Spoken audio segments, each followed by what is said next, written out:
বাইরে আমার সময় খুবই সংকীর্ণ, এই জন্য ভূমিকাতে কোনো কথা না বলে আলোচনা চলে যাচ্ছি। আমি আপনাদের সামনে সূরা নিসা থেকে ৭৪ নম্বর একটি আয়াত তেলাওয়াত করেছি। আপনাদেরকে একটু কষ্ট করে বলতে হবে সূরার নাম কি, আরো জোরে সবাই মিলে তালে তালে তাল মিলিয়ে। এখন তো তাল মিলবে না, কিন্তু ভোটের আগে তাল ঠিকই মেলে। অমুক ভাইয়ের চরিত্র ফুলের মতো পবিত্র, নামাজ পড়ে না ১ ওয়াক্ত, গাঁজা খায় ৬ ওয়াক্ত, বলবেন তার মানে তাহাজ্জুদ সহ, ঠিক না?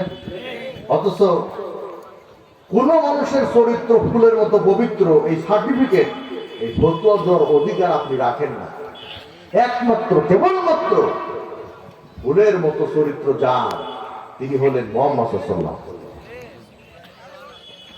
আল্লাহ রাব্বুল আলামিন কোরআনুল কারীমের সূরা কালামের ৪ নম্বর আয়াতে বলেন, ওয়া ইন্নাকা লাআলা খুলুকিন আযীম। বলেন আল্লাহু আকবার।